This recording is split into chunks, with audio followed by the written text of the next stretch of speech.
ComC.com is your home for buying, selling, and flipping all the hottest trading cards. Their consignment marketplace is home to over 24 million cards across all sports, genres, and eras. With a ComC.com account, you can purchase cards from different sellers over time and ship them home together later, or immediately reprice them for sale on the ComC marketplace. To better serve the hobby, ComC recently made changes to streamline their services and improve turnaround. They even opened a new building. To learn more about the exciting changes being made at ComC, please visit blog.comc.com.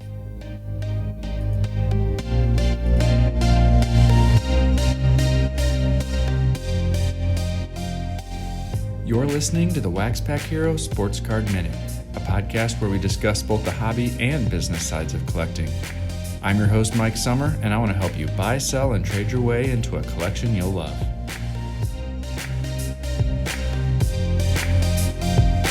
Hello, everybody, and welcome back to the WaxPackHero Sports Card Minute.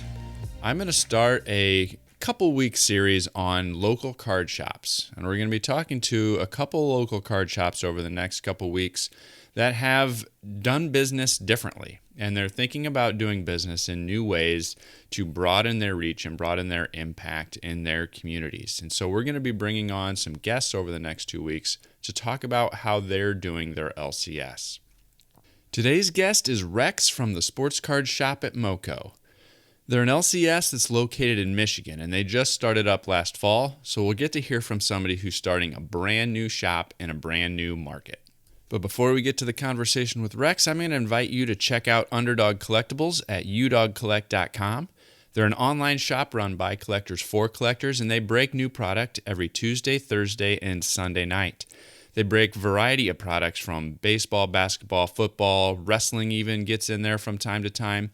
You can check them out at udogcollect.com. They also have a great Facebook community where people talk about their hits, they talk about what they're collecting, they ask questions. It's a great community on Facebook, and you can watch them break live on their YouTube channel. Check them out at udogcollect.com and tell them WaxPackHero sent you. And now let's hear from Rex. Rex, welcome to the show. Thank you, Mike. I appreciate you having me on. Yeah, I wanted to bring you on because you've recently opened up a card shop. And last summer, I opened up a card shop. And it's an interesting environment to open up a shop in the midst of COVID, in the midst of a red hot card market. And so I wanted to bring you on just to talk a little bit about that experience of opening the shop and what it's like operating a shop here in this current hot card market that we've got. And so again, thanks for coming on. You bet. I'm excited to be here. So tell me a little bit about the origin of the shop. How did the idea to start up a card shop in 2020 come about? Well, there are a lot of components that went into the decision to open the shop as we did. I start by saying that retail business is what I've been doing for most of my adult career. I have a background in retail, both at Nike. I was the general manager of the Chicago Nike Town store down on Michigan Avenue for a time. Also district manager with Brooks Brothers and Home Depot. So been in the retail business for a long time, and even for the last 10, almost 11 years now, we've owned a retail flooring showroom here in New Buffalo, Michigan.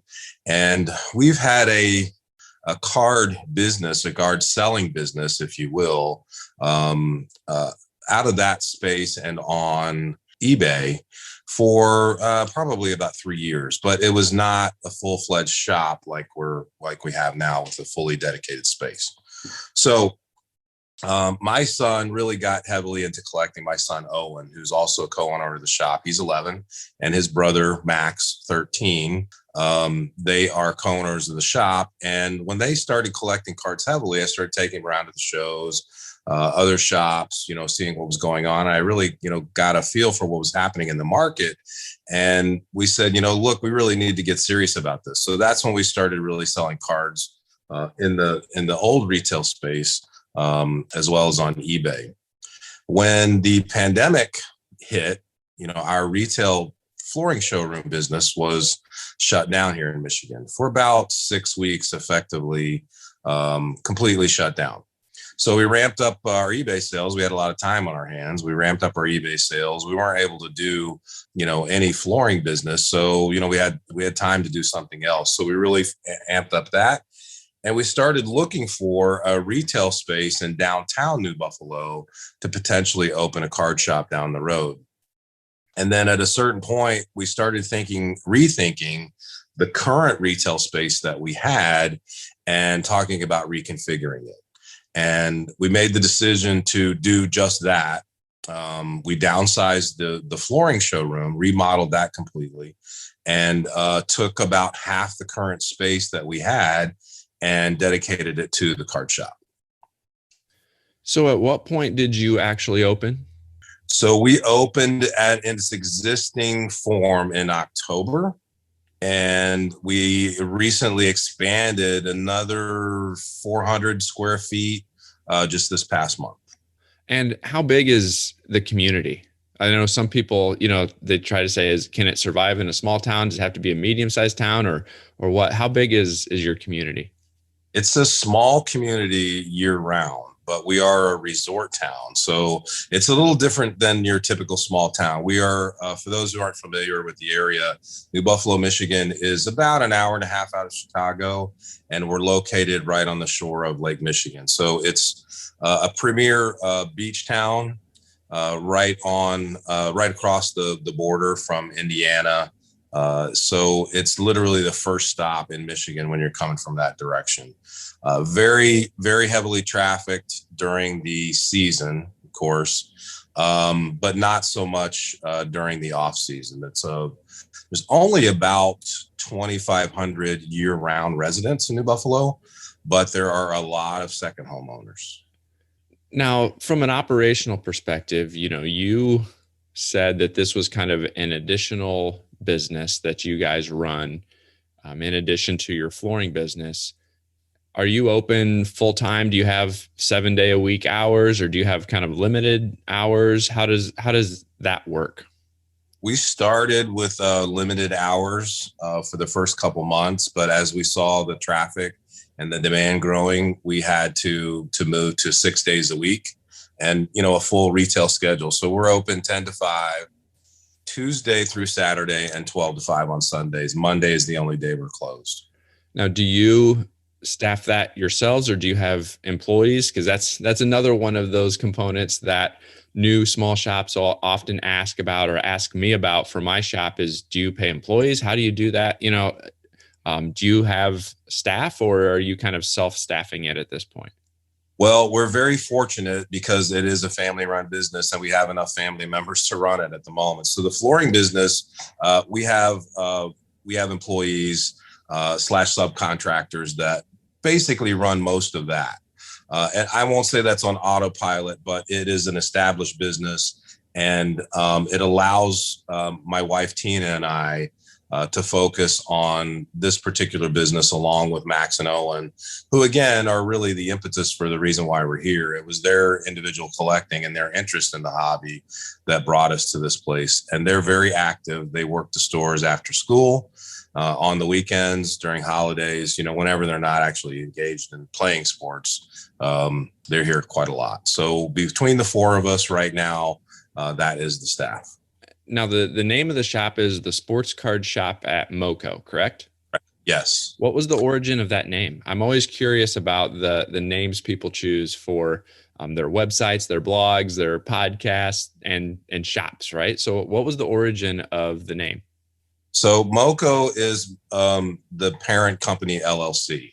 MOCO Floors and More is the actual LLC. It's been established again for about 11 years now. The origin of the name MOCO stands for Max and Owen Company. My sons, Max and Owen. So that's where MOCO comes from.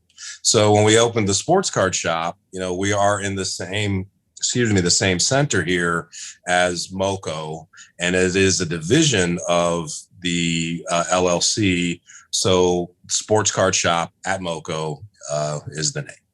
Let's talk a little bit about your current focus and that type of thing. Do you have a specialty at the shop? Do you focus on new product? Do you focus on singles? Do you have just a mix of everything? Kind of what's the way that you would describe your inventory or your focus?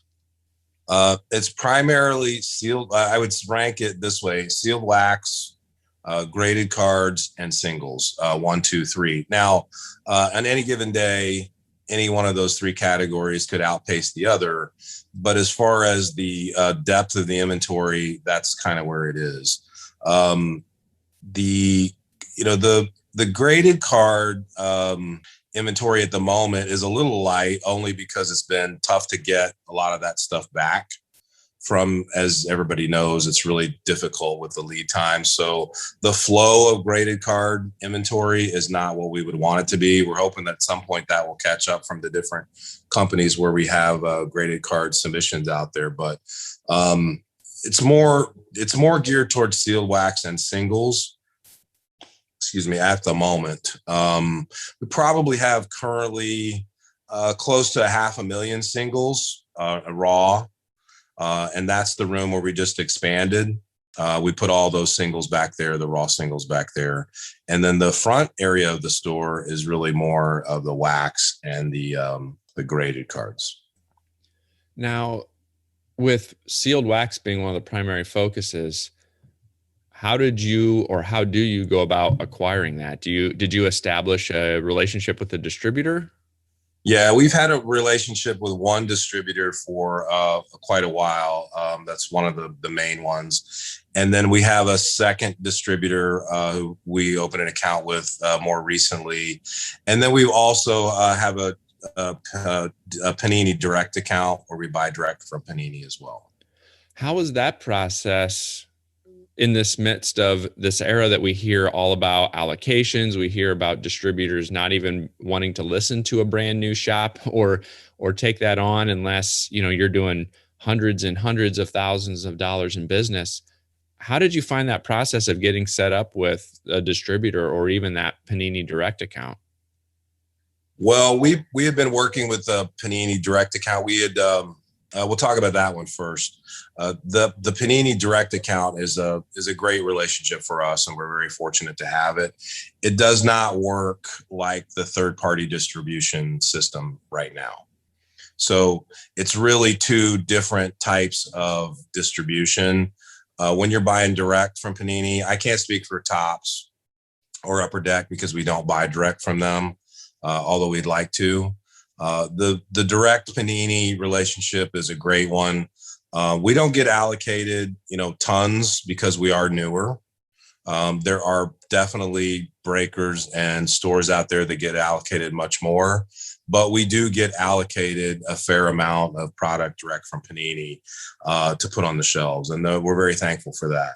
The third-party distributors are a bit more of a challenge.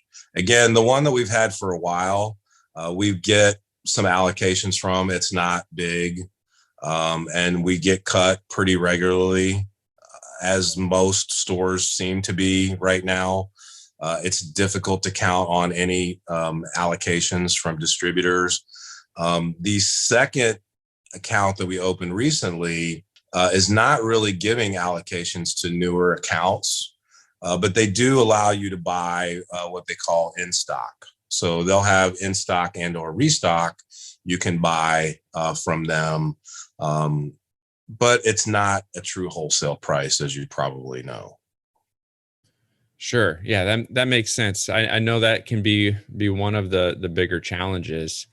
How about your graded and singles inventory? Is the graded coming from, you mentioned submitting cards and waiting for things to come back. Do you go out and specifically try to acquire that? Do you buy collections regularly to get that singles inventory? What's been your approach for building that component? We definitely like to buy collections. We also buy, selected singles from, people that come in, they want to trade and or, sell singles.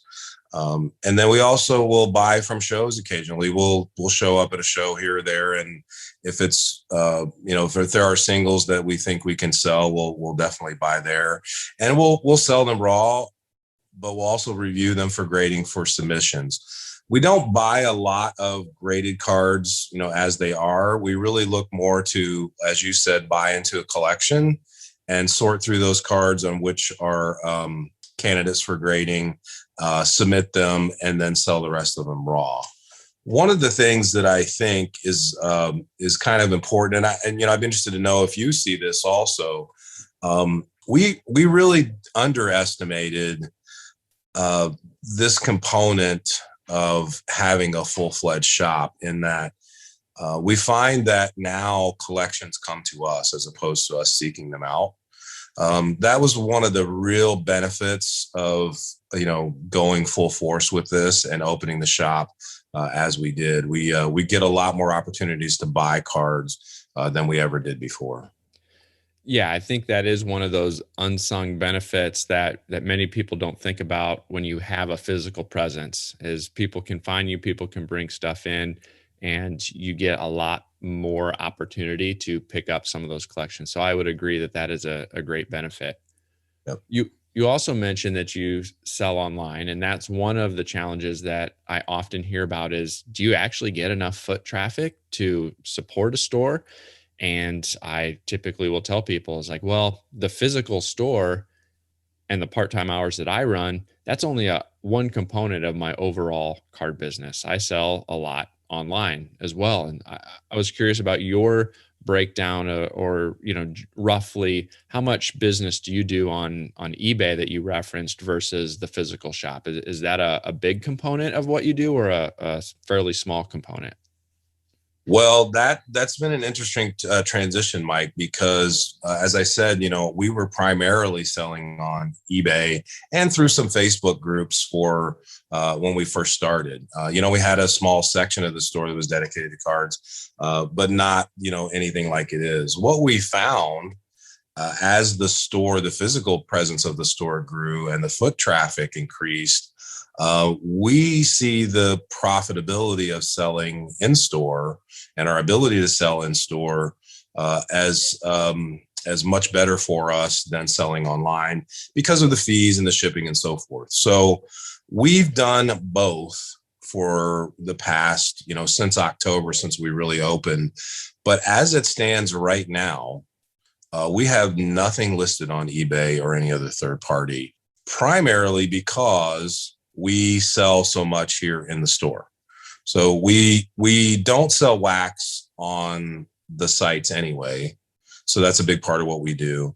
The graded inventory, again, the flow hasn't been there to really keep a constant eBay store up and running with the kind of inventory that we would like. And the management of the lower cost singles through eBay is, as I'm sure it's a lot to manage and or ship. We only got 4 people, so we will start to grow our eBay store back again as the graded cards start to filter in. We think that's a good vehicle to sell graded cards as opposed to raw.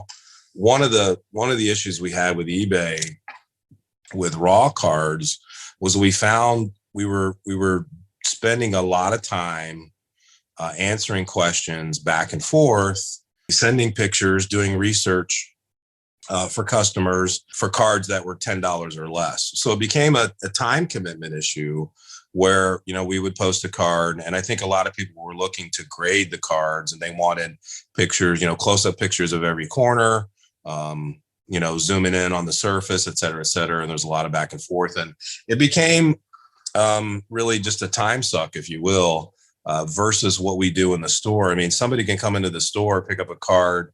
They're welcome to take it out of the top loader if they want, take a look and examine it with a loop if they want. That's all on them. We don't have to go back and forth through computers and pictures and all that to sell the card. There's another interesting angle that I think you guys are attempting that I wanted to ask about. On your website, you talk about that you're a local shop, but you'll ship to anywhere, right? And you advertise on a couple national podcasts about reach out to us if there's things that you're looking for. How exactly is that working out? Or do you see a lot of direct volume from people reaching out via email or calling up the shop to ask or inquire about a specific card? Or is that something that you're just kind of experimenting with right now to see how that works?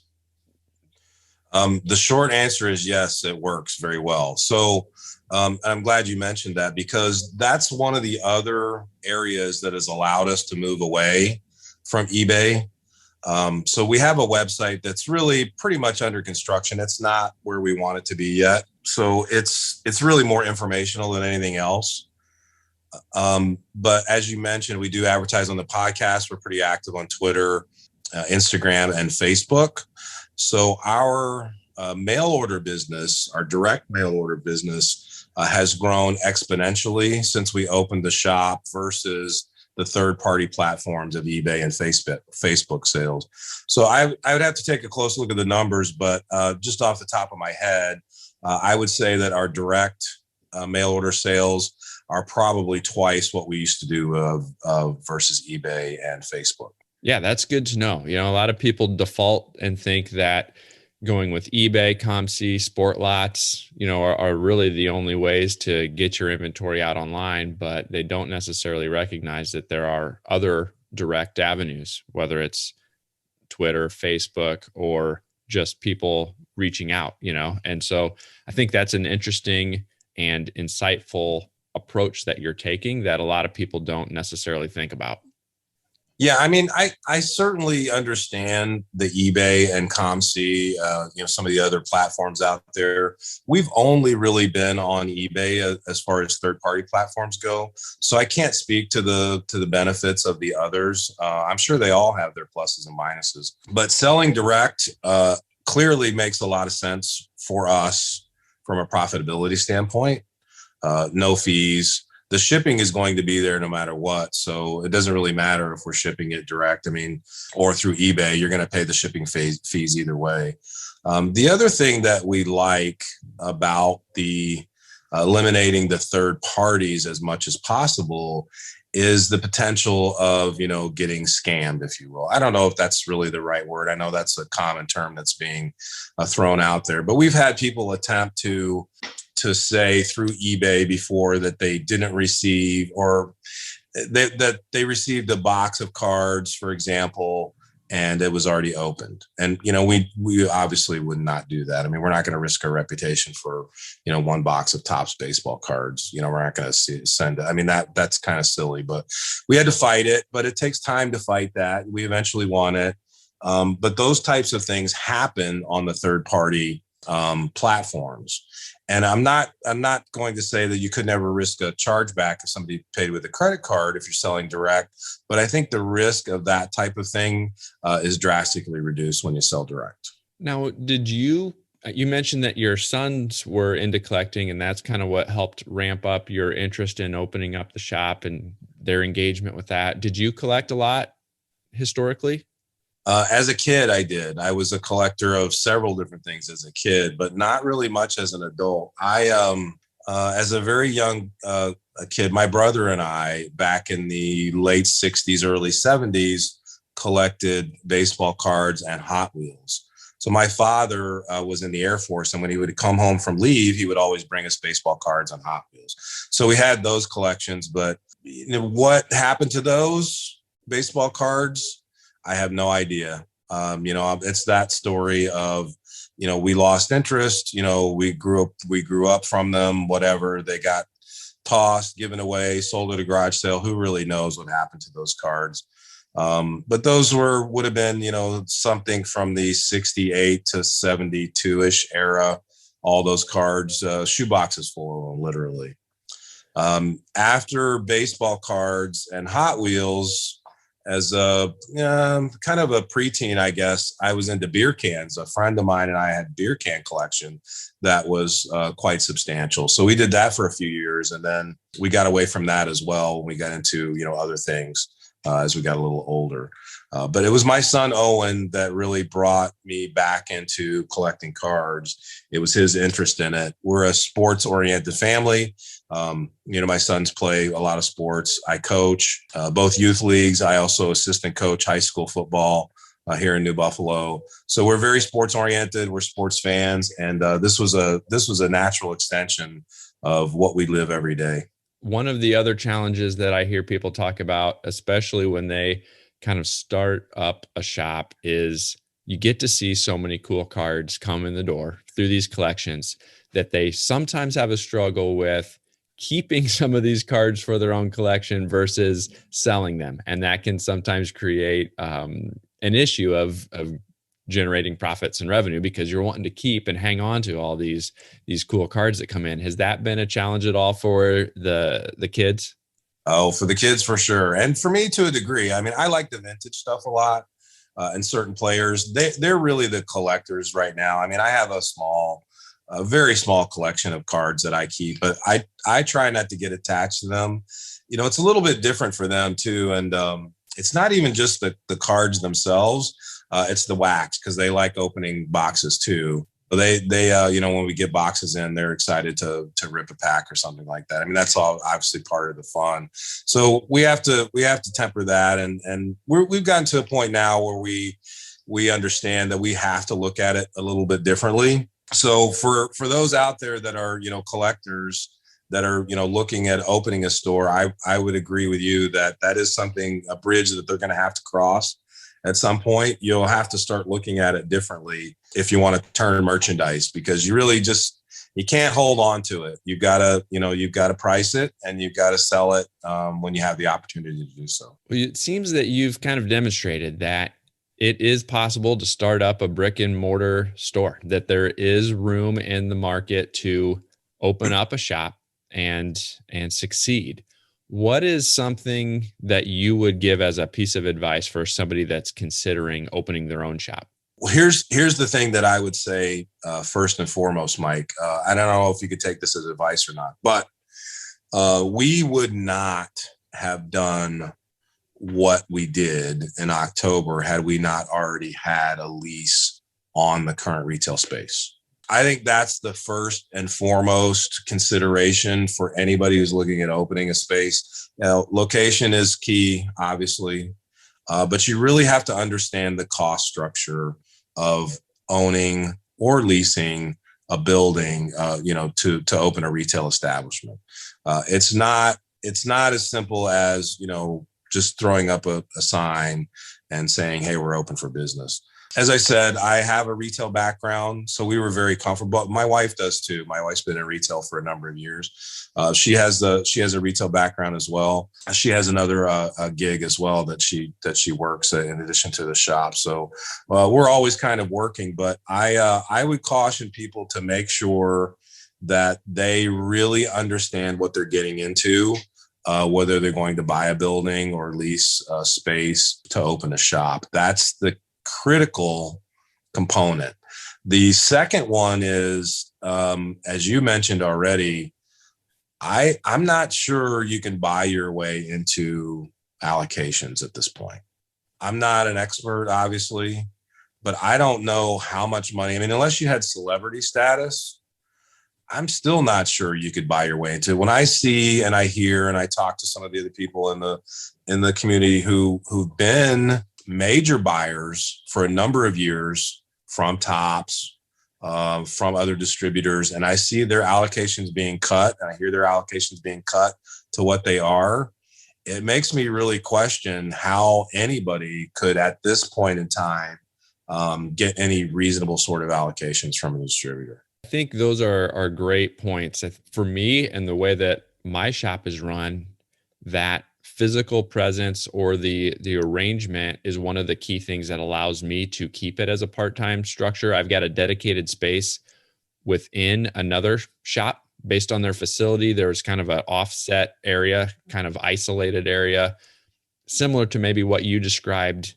as what you initially started with inside your existing retail establishment, that I'm able to have and essentially sublease, right? And so I don't have that full overhead of a building and utilities and all of the things that would go into that. And so that structure, that arrangement has been huge in allowing me to get established.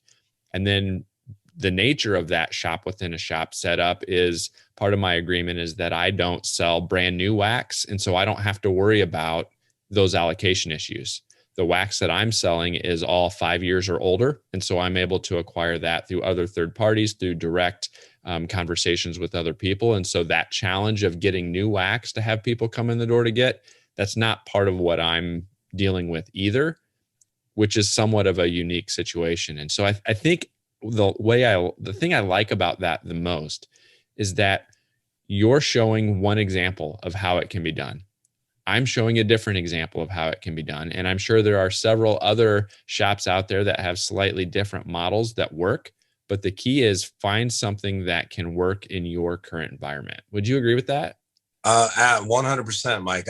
I'm really intrigued by your model too. And I, I think that the setup that you have, and of course, I'm looking forward to meeting you in person and actually visiting your shop someday.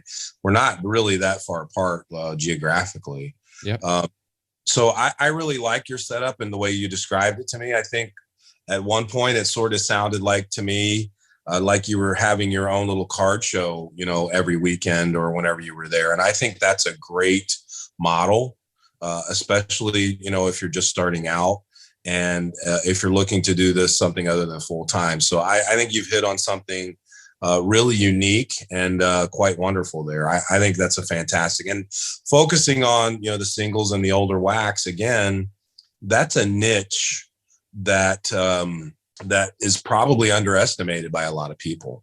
And if you're looking at just opening a shop and thinking, well, I'm going to get new product and just sell new product, at this point in time, I think that's a recipe for failure because I don't think you're going to get it. I don't think it will always be this way. I think things will start to loosen up at some point, and I'm hoping that third-party distributors will return to a sense of normalcy someday. But I don't see that anytime, this year or even next year if the sales keep going on what they're going. One of the things that you mentioned was different models. So our model is a lot different than a lot of shops that are out there in this present day and age too. Many shops, especially those that are getting big allocations, they're breakers as well. And some of them, their breaker business or their breaking business is a huge component, possibly even bigger than their just, walkthrough business. We don't do breaks. I have nothing against breaks, to each their own. It's just not my thing. I don't really enjoy doing them. I don't really enjoy being on camera and that part of the business. So there's things about the breaking part of it that I don't enjoy, and that's why we choose not to do it. It's just not part of our business model. There are also shops, many shops that do quite well with as a third-party submitter to the graders. Of course, PSA being shut down right now has put a serious clamp on them, anybody who's submitting to PSA. But there are other graders, there are CSG, SGC, Beckett as well, that all have subgroups that you can submit cards through. And a lot of card shops do that. We do not do that currently. And the main reason is because from a customer service standpoint, we don't want to be a source of frustration for our customers. And there's a whole lot of frustration around grading right now for a lot of different reasons. And if we're going to take control of somebody's cards for any particular reason, we want to be able to have them feel comfortable that they're in good hands. And we want to actually be able to tell them what's happening with them with some reasonable time frame of when they're going to get their cards back. We can't do that right now. So for that reason, that's the main reason. We're just not submitting grading for anybody other than our own cards. We don't want to we want people to have a good experience here, and we don't want that grading process to sour them on us. So we're staying away from it at this time. There are many shops that continue to grade for their customers, and that is a big part of their business. And God bless them. I'm glad they do it, and more power to them.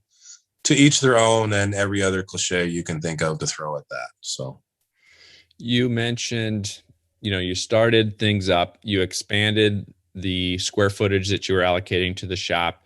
You've built on, or you've added on your singles room now. What else can people expect to see from the shop? Where are you headed? Anything coming down the road that you want to get out there and share with the listeners? Well, it's probably a little bit early on, but there are always opportunities. There are a couple of ideas kicking around with special events out there. One of them is a show in this area at a local facility, partnering with a promoter who currently does a show in the Chicagoland area, doing something like that. We found that when there are shows going on nearby, traffic increases in our store. So it's kind of an interesting phenomenon, if you will. There have been card and toy shows that have gone on in surrounding cities. And on those weekend days when that happens, we've noticed a serious uptick in traffic. And it seems to me that once people are out and about doing that, they're interested in coming to check out shops that are nearby as well. So I think that's something we'll probably get involved with here pretty soon. I think you'll see that potentially as early as this summer, and maybe having a show in New Buffalo the week prior to the National, interestingly enough. So that's in the works at the moment. And, you guys can follow our Facebook page or Instagram to hear more about it. As the promoter gets the details ironed out, you can follow us there to hear about that. And then the last one is that we're currently designing a cardboard storage box that's a little different than what you're seeing out there in the market currently. And we'd like to be able to bring that to market around the time of the National, if all things go as planned. But again, if you guys want to follow our Facebook and Instagram, you'll kind of see some details as that stuff emerges. Intriguing. You mentioned Facebook, you mentioned Instagram, and you mentioned your website. Where should people go if they want to get in touch with you, check out what you have, and build that connection or build that relationship with you? What's the best place to get a hold of you guys? All of those three social networks, Facebook, Instagram, Twitter, are all excellent choices. You can always certainly email us, direct MOCO sports cards at gmail.com. You can email me, or you could call us at the store. Any of those are available at any time. And I can't guarantee you that I'll answer at, midnight on a Friday, but, if I happen to be working and up, I might. Well, thank you again for the conversation. It was great hearing about your shop, how you're approaching it, what's working well for you, and where you're headed. It's always fun for me to hear other people having success and thinking about doing cards a little bit differently. So thanks again for coming on and having a conversation.